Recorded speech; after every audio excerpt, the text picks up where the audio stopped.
Welcome to Man Does Tech, where I solve the problems you didn't even know you had.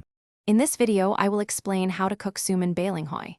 This delightful Filipino snack is a true taste of tradition, perfect for any occasion. We'll explore the simple yet essential ingredients that bring this treat to life.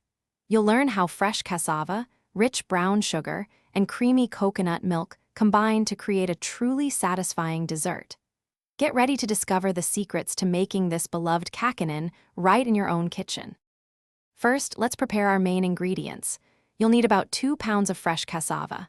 After peeling, finely grate it, then gently squeeze out any excess liquid using a cheesecloth. This step is crucial for the right texture. Next, prepare your banana leaves by wiping them clean and quickly passing them over a low flame. This wilting process makes the leaves soft and easy to fold, ensuring your suman wraps perfectly. Now for the fun part, mixing and wrapping. In a bowl, combine your prepared grated cassava with about 3/4 cup of brown sugar and 1/2 cup of rich coconut milk. Mix these ingredients thoroughly until well combined.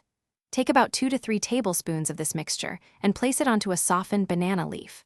Shape it into a small log, then carefully roll and fold the leaf to create a neat, sealed package. Repeat until all the mixture is used. Finally, it's time to cook our Suman Balinghoy. Arrange your neatly wrapped suman pieces in a steamer basket over boiling water. Steam them for approximately 35 to 45 minutes, or until they become firm and cooked through. Once done, remove them from the steamer and let them cool slightly. Serve your delicious suman warm, perhaps with a sprinkle of fresh grated coconut or alongside a comforting cup of hot coffee or chocolate. Enjoy this delightful homemade treat. Thanks for watching.